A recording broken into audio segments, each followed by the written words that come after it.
ಎಲ್ರಿಗೂ ನಮಸ್ಕಾರ. Welcome to ನಮ್ಮನೆ ಮದ್ದು ಯೂಟ್ಯೂಬ್ ಚಾನಲ್. ಇವತ್ತಿನ ವಿಡಿಯೋದಲ್ಲಿ ನಾವು ಕೆಮ್ಮಿಗೆ ರಾಮಬಾಣ ಆಗಿರುವಂಥ ಔಷಧಿಗಳ ಬಗ್ಗೆ ಅಥವಾ ಮನೆಮದ್ದುಗಳ ಬಗ್ಗೆ ನೋಡೋಣ. ಕೆಮ್ಮುಗಳು ಎಲ್ಲ ಸೀಸನ್ನಲ್ಲೂ ಸರ್ವೇ ಸಾಮಾನ್ಯ. ಬೇಸಿಗೆಯಲ್ಲಿ ಒಂಥರ ಕೆಮ್ಮಾದರೆ ಮಳೆಗಾಲ ಹಾಗೆ ಚಳಿಗಾಲದಲ್ಲಿ ಒಂಥರ ಕೆಮ್ಮು ಶುರುವಾಗಿರುತ್ತೆ. ಇನ್ನು ಹೇಳಬೇಕಂತಂದರೆ ಕೆಮ್ಮುಗಳಲ್ಲಿ ಮುಖ್ಯವಾಗಿ 2 ವಿಧಗಳಿವೆ. ಮೊದಲನೇದು ಉತ್ಪಾದಕ ಕೆಮ್ಮು, ಮತ್ತೊಂದು ಅನುತ್ಪಾದಕ ಕೆಮ್ಮು. ಉತ್ಪಾದಕ ಕೆಮ್ಮು ಅಂತಂದರೆ ಒದ್ದೆಯಾಗಿರೋ ಕೆಮ್ಮು, ಇದು ಲೋಳೆ ಉತ್ಪಾದನೆಗೆ ಕಾರಣ ಆಗಿರುತ್ತೆ. ಮತ್ತು ಅನುತ್ಪಾದಕ ಕೆಮ್ಮು ಅಂತಂದರೆ ಒಣ ಕೆಮ್ಮು, ಇದು ಲೋಳೆ ರಹಿತ ಆಗಿರುತ್ತೆ. ಸಾಮಾನ್ಯ ಕೆಮ್ಮುಗಳಲ್ಲಿ ಕಾರಣ ಅಲರ್ಜಿಗಳು, ಅಸ್ತಮ, ಸಾಮಾನ್ಯ ಶೀತದಂಥ ಉಸಿರಾಟ ಸೋಂಕು, ಆ್ಯಸಿಡ್ ರಿಫ್ಲೆಕ್ಸ್, ಧೂಮಪಾನ ಮತ್ತು ಶ್ವಾಸಕೋಶದ ಕೆಲವು ದೀರ್ಘ ಕಾಯಿಲೆಗಳಾಗಿರ್ಬೋದು. ಇನ್ನು ಕೆಮ್ಮಿನ ವಿಧಗಳಲ್ಲಿ ಮೊದಲನೇದು ಉತ್ಪಾದಕ ಕೆಮ್ಮು. ಈ ಕೆಮ್ಮು ಲೋಳೆ ಅಥವಾ ಕಫನ ಉತ್ಪಾದಿಸುತ್ತೆ. ಇದು ಸಾಮಾನ್ಯವಾಗಿ ಬ್ರಾಂಕೈಟಿಸ್, ನ್ಯೂಮೋನಿಯಾ ಅಥವಾ ಶ್ವಾಸಕೋಶದ ಸೋಂಕುಗಳ ಲಕ್ಷಣ ಆಗಿರುತ್ತೆ. ಇನ್ನು ಅನುತ್ಪಾದಕ ಕೆಮ್ಮಿನ ಬಗ್ಗೆ ಹೇಳಬೇಕಂದ್ರೆ ಈ ಕೆಮ್ಮು ಲೋಳೆಯನ್ನು ಉಂಟು ಮಾಡೋದಿಲ್ಲ. ಇದು ಅಸ್ತಮ, ಅಲರ್ಜಿ, ಗಂಟ್ಲಲ್ಲಿ ಉಂಟಾಗುವ ಉದ್ರೇಕದಿಂದ ಉಂಟಾಗುತ್ತೆ. ಇನ್ನು ಕೆಮ್ಮಿಗೆ ಮನೆ ಮದ್ದುಗಳನ್ನು ನೋಡೋದಾದರೆ ಮೊದಲನೇದಾಗಿ ಅಜ್ವೈನ್ ಬೀಜಗಳು. ಈ ಅಜ್ವೈನ್ ಬೀಜ ಸುಮಾರು 50% ಥೈಮೋಲನ್ನು ಹೊಂದಿರುತ್ತೆ. ಇದು ಬ್ಯಾಕ್ಟೀರಿಯಾ ವಿರೋಧಿ ಮೊನೊಟರ್ಪಿನ್ ಆಗಿ ಕೆಲಸ ಮಾಡುತ್ತೆ. ಈ ಸಂಯುಕ್ತ ರೋಗ ನಿರೋಧಕ ಶಕ್ತಿ ಹೆಚ್ಚಿಸೋದಕ್ಕೆ ಮತ್ತು ಶೀತ, ಜ್ವರ ಮತ್ತು ಇತರ ವೈರಲ್ ಸೋಂಕುಗಳನ್ನು ನಿವಾರಿಸೋದಕ್ಕೆ ಸಹಾಯ ಮಾಡುತ್ತೆ ಅಂತಲೇ ಹೇಳ್ಬೋದು. ಇನ್ನು ನಿಂಬೆಹಣ್ಣು ಕೆಮ್ಮನ್ನು ನಿವಾರಿಸುತ್ತೆ, ಉರಿಯೂತನ ಕಡಿಮೆ ಮಾಡುತ್ತೆ ಮತ್ತು ವಿಟಮಿನ್ ಸಿ ಹೆಚ್ಚಿಸುತ್ತೆ. ಸರಳವಾದ ಕೆಮ್ಮಿನ ಸಿರಪ್ಗಾಗಿ 2 ಚಮಚ ನಿಂಬೆ ರಸ ಮತ್ತು 1 ಚಮಚ ಜೇನುತುಪ್ಪನ ಬೆರೆಸಿ ದಿನಕ್ಕೆ 3-4 ಸತಿ ಕುಡಿಯೋದ್ರಿಂದ ಈ ಕೆಮ್ಮನ್ನು ಕಡಿಮೆ ಮಾಡ್ಬೋದು. ಹಾಗೆ ಇನ್ನೊಂದು ಆಯ್ಕೆ ಅಂದರೆ ನಿಂಬೆ ರಸನ 1 ಚಿಟಿಕೆ ಕೇನ್ ಪೆಪ್ಪರ್ ಅಥವಾ ಸ್ವಲ್ಪ ಜೇನುತುಪ್ಪದೊಂದಿಗೆ ಬೆರೆಸಿ ಕುಡಿಯೋದು. ಬೆಲ್ಲ ಕಫದ ದಟ್ಟಣೆ ಮತ್ತು ಕೆಮ್ಮನ್ನು ಶಾಂತಗೊಳಿಸೋದಕ್ಕೆ ಉಪಯುಕ್ತವಾಗಿದೆ. ಕಫದ ಶೇಖರಣೆ ಎದೆ ಮತ್ತು ಉಸಿರಾಟದ ಪ್ರದೇಶದಲ್ಲಿ ದಟ್ಟಣೆ ಸಂವೇದನೆ ಉಂಟು ಮಾಡ್ಬೋದು.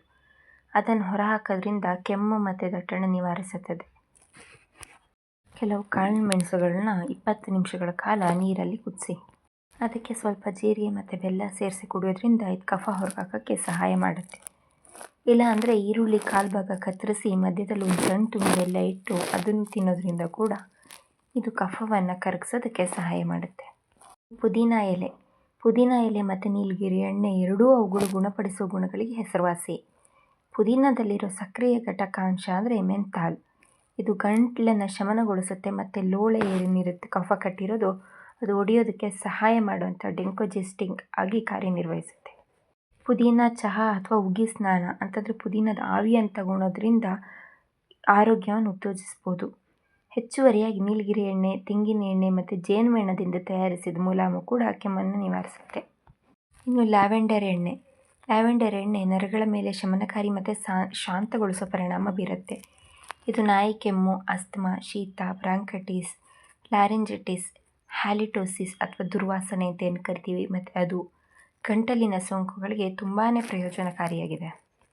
ಇನ್ನು ಈ ಲ್ಯಾವೆಂಡರ್ ಎಣ್ಣೆ ತಲೆನೋವು, ಮೈಗ್ರೇನ್ ಮತ್ತು ನಿದ್ರಾಹೀನತೆ ಪರಿಣಾಮನ ನಿವಾರಿಸುತ್ತೆ. ಆವಿಯಲ್ಲಿ ಬೇಯಿಸಿರೋ ಲ್ಯಾವೆಂಡರ್ ಹೂವಿಂದ ಬರೋ ಆವಿನ ಶೀತ ಮತ್ತು ಕೆಮ್ಮಿಗೆ ಪರಿಹಾರವಾಗಿ ಉಸಿರಾಡಬಹುದು. ಇನ್ನು ಪ್ರೋಬಯೋಟಿಕ್ಗಳು. ವಿವಿಧ ಆರೋಗ್ಯ ಪ್ರಯೋಜನ ನೀಡೋ ಈ ಪ್ರೋಬಯೋಟಿಕ್ಗಳು ಸೂಕ್ಷ್ಮಜೀವಿಗಳು. ಅದು ಕೆಮ್ಮನ್ನು ನೇರವಾಗಿ ಅಲ್ಲದಿದ್ರೂ ಜಠರಗಳಿನ ಸಸ್ಯವರ್ಗನ ಸಮತೋಲನಗೊಳಿಸೋದ್ರ ಮೂಲಕ ಇಂಡೈರೆಕ್ಟಾಗಿ ಸಹಾಯ ಮಾಡುತ್ತೆ. ಇನ್ನು ಹಾಲಿನಲ್ಲಿರುವಂಥ ಉತ್ತಮ ಬ್ಯಾಕ್ಟೀರಿಯಾ ಲ್ಯಾಕ್ಟೋಬಾಸಿಲಸ್ ಮತ್ತು ಶೀತ ಅಥವಾ ಜ್ವರದ ಸಾಧ್ಯತೆಯನ್ನು ಕಡಿಮೆ ಮಾಡುತ್ತೆ ಅಥವಾ ನಿರ್ದಿಷ್ಟವಾದ ಅಲರ್ಜಿನ್ಗಳಿಗೆ ಸೂಕ್ಷ್ಮತೆಯನ್ನು ಕಡಿಮೆ ಮಾಡುತ್ತೆ. ಇದು ದೇಹದಾದ್ಯಂತ ರೋಗನಿರೋಧಕ ವ್ಯವಸ್ಥೆ ಕಾರ್ಯವನ್ನು ಬೆಂಬಲಿಸೋದ್ರ ಮೂಲಕ ಬಲವರ್ಧಿತವಾಗಿ ಅತ್ಯುತ್ತಮ ಮೂಲ ಆಗಿದೆ. ಈರುಳ್ಳಿ ಕೆಮ್ಮಿಗೆ ಸರಳವಾಗಿರೋ ಮನೆಮದ್ದುಗಳಲ್ಲೊಂದು. ಇದ್ರ ಬಲವಾದ ಆವಿಯನ್ನು ಉಸಿರಾಡೋದ್ರಿಂದ ಕೆಮ್ಮು ನಿವಾರಣೆ ಆಗಿರುತ್ತೆ. ಬೇಯಿಸಿದ ನೀರುಳ್ಳಿ ರಸ, ಕಾಂಫ್ರೆ ಚಹಾ ಅಥವಾ ಜೇನುತುಪ್ಪ ಸೇರಿಸಿ ಕೆಮ್ಮಿನ ಸಿರಪ್ ತಯಾರಿಸ್ಬೋದು. ಒಣ ಕೆಮ್ಮನ್ನು ನಿವಾರಿಸೋದಕ್ಕೆ ಇದನ್ನು ಪ್ರತಿದಿನ ಕುಡಿಬೋದು. ಇನ್ನೊಂದು ಆಯ್ಕೆ ಅಂತಂದರೆ ಅರ್ಧ ಟೀ ಚಮಚ ನೀರುಳ್ಳಿ ರಸನ 1 ಟೀ ಚಮಚ ಜೇನುತುಪ್ಪದೊಂದಿಗೆ ಬೆರೆಸ್ಕೊಂಡು ದಿನಕ್ಕೆ 2 ಸತಿ ಥರ ಕುಡೀರಿ. ಇದು ನಿಮ್ಮ ಕೆಮ್ಮನ್ನು ಕಡಿಮೆ ಮಾಡುತ್ತೆ.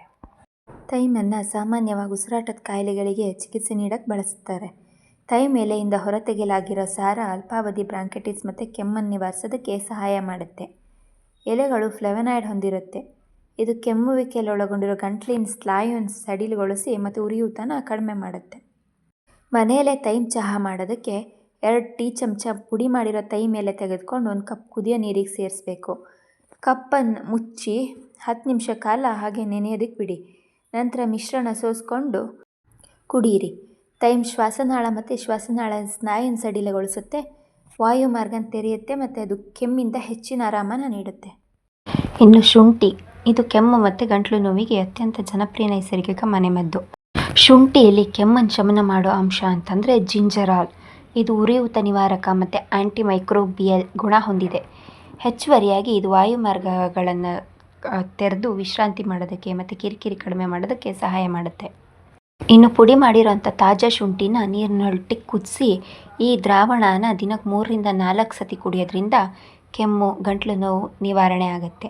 ಅಥವಾ ಸ್ವಲ್ಪ ಜೇನುತುಪ್ಪ ಮತ್ತು ಲಿಂಬೆ ರಸ ಸೇರಿಸೋದು ಕೂಡ ಕುಡಿಬೋದು. ಇದನ್ನು ಕೆಮ್ಮನ್ನು ನಿವಾರಿಸೋಕ್ಕೆ ದಿನವಿಡೀ ತಾಜಾ ಹಸಿ ಶುಂಠಿನ ಅಗಿಯೋದು ಕೂಡ ಒಂದು ಪರ್ಯಾಯ. ಶುಂಠಿ ಮತ್ತು ತುಳಸಿನ ಕೂಡ ಸೇರಿಸಿ ಸೇವಿಸ್ಬೋದು. ಶುಂಠಿ ಚಹಾ ಕೆಮ್ಮನ್ನು ನಿವಾರಿಸೋದಕ್ಕೆ ಸಹಾಯ ಮಾಡುತ್ತೆ. ವಯಸ್ಸಾದವರಿಗೆ ಒಣ ಕೆಮ್ಮಿನ ನೈಸರ್ಗಿಕ ಪರಿಹಾರದಲ್ಲಿ ತಾಜಾ ಶುಂಠಿಯನ್ನು ಅಗಿಯೋದೇ ಉತ್ತಮ ಮತ್ತು ಅದರ ಮೇಲೆ ಉಪ್ಪು ಸೇರಿಸ್ಕೊಂಡು ತಿಂದರೆ ಇನ್ನೂ ಒಳ್ಳೆಯದು. ಇನ್ನು ಜೇನುತುಪ್ಪ, ಕೆಮ್ಮಿಗೆ ಜೇನುತುಪ್ಪನೂ ಒಂದು ಮನೆಮದ್ದು. ಸುಲಭವಾಗಿ ಇದು ಕೈಗೆ ಸಿಗುತ್ತೆ. ಇದು ಕೆಮ್ಮು ನಿವಾರಕ ಓವರ್ ದಿ ಕೌಂಟರ್ ಅಂದರೆ OTC ಔಷಧಿಗಳಿಗಿಂತ 5 ಪಟ್ಟು ಕೆಮ್ಮಿನಿಂದ ಹೆಚ್ಚು ಪರಿಣಾಮಕಾರಿ ಪರಿಹಾರ ನೀಡುತ್ತೆ. ಇನ್ನು ಬಿಸಿ ಹಾಲಿನೊಟ್ಟಿಗೆ ಜೇನುತುಪ್ಪ ಸೇರಿಸಿ ಕುಡಿಯೋದ್ರಿಂದ ಒಣ ಕೆಮ್ಮಿನಿಂದ ಮುಕ್ತಿ ಪಡಿಬಹುದು. ಇದು ದಿನ ಕೆಮ್ಮಿನಿಂದ ಉಂಟಾಗುವ ಎದೆ ನೋವನ್ನು ನಿವಾರಿಸೋದಕ್ಕೂ ಕೂಡ ಸಹಾಯ ಮಾಡುತ್ತೆ. ಅಥವಾ ಬೆಚ್ಚಗಿನ ನಿಂಬೆ ರಸದಲ್ಲಿ ಜೇನುತುಪ್ಪ ಬೆರೆಸಿ ಅಥವಾ ಚಹಾ ಕುಡಿಯೋದ್ರಿಂದ ಕೆಮ್ಮು ಮತ್ತು ಗಂಟಲು ನೋವು ಶಮನ ಮಾಡೋದಕ್ಕೆ ಪ್ರಯೋಜನಕಾರಿಯಾಗಿದೆ. ಇನ್ನು ಕಫದ ಲೋಳೆಯನ್ನು ತ್ವರೆಗೊಳಿಸಿ ಗಂಟಲನ್ನು ಸರಿ ಮಾಡೋದಕ್ಕೆ ಖಾಲಿ ಹೊಟ್ಟೆಲಿ 1 ಟೀ ಚಮಚ ಜೇನುತುಪ್ಪ ನುಂಗಿದ್ರೆ ಒಳ್ಳೆಯದು. ಇನ್ನು ಬೆಳ್ಳುಳ್ಳಿ, ಸಾಮಾನ್ಯ ಶೀತ, ಕೆಮ್ಮು, ಶ್ವಾಸಕೋಶದ ಕ್ಷಯ, ಅಸ್ತಮಾ, ಗಾಯದ ಸೋಂಕು, ಮಲೇರಿಯಾ ಮತ್ತು ಈ ಥರ ಪರಿಸ್ಥಿತಿಗಳಿಗೆ ಬೆಳ್ಳುಳ್ಳಿ ಉತ್ತಮ ಚಿಕಿತ್ಸೆ. ಇದು ರೋಗ ನಿರೋಧಕ ಕಾರ್ಯನ ಹೆಚ್ಚಿಸುತ್ತೆ ಮತ್ತು ಕೆಮ್ಮಿನಂಥ ಸಾಮಾನ್ಯ ಶೀತ ಮತ್ತು ಜ್ವರದ ಲಕ್ಷಣನ ಸಹ ತಡೆಯುತ್ತೆ. ಇದು ಕ್ಯಾನ್ಸರ್ ವಿರೋಧಿ ಮತ್ತು ಕೀಮೋಪ್ರಿವೆಂಟಿವ್ ಚಟುವಟಿಕೆಗಳನ್ನು ಕೂಡ ಮಾಡುತ್ತೆ. ಬೆಳ್ಳುಳ್ಳಿಯಲ್ಲಿ ಕಂಡುಬರೋ ಅಲಿಸಿನ್ ಅನ್ನೋ ಸಂಯುಕ್ತ ಸಾಮಾನ್ಯವಾಗಿ ಶೀತ ಮತ್ತು ಅವುಗಳ ಲಕ್ಷಣಗಳ ಮೇಲೆ ಪರಿಣಾಮಕಾರಿಯಾಗಿ ಕೆಲಸ ಮಾಡುತ್ತೆ.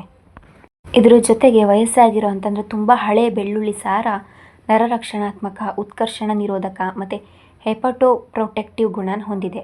ಆದರೆ ಇದರ ಸಿದ್ಧತೆಗಳು ಆಕ್ಸಿಡೀಕರಣನ ಉತ್ತೇಜಿಸ್ಬೋದು. ಅರಿಶಿನ ಕೆಮ್ಮುಗಳ ಮೇಲೆ, ವಿಶೇಷವಾಗಿ ಒಣಕೆಮ್ಮಿನ ಮೇಲೆ ಚಿಕಿತ್ಸಕ ಪರಿಣಾಮಕಾರಿ ಹೆಸರುವಾಸಿನೇ ಆಗಿದೆ. ಅರಿಶಿನದಲ್ಲಿ ಕಂಡುಬರೋ ಕರ್ಕ್ಯುಮಿನ್ ಎಂಬ ವಸ್ತು ಉರಿಯೂತ ನಿವಾರಕ ಮತ್ತು ಬ್ಯಾಕ್ಟೀರಿಯಾ ವಿರೋಧಿ ಗುಣ ಕೂಡ ಹೊಂದಿದೆ. ಇದು ಒಣ ಕೆಮ್ಮಿನಂಥ ಹಲವಾರು ವಿಷಯಗಳಿಗೆ ಸಹಕಾರಿಯಾಗಿದೆ.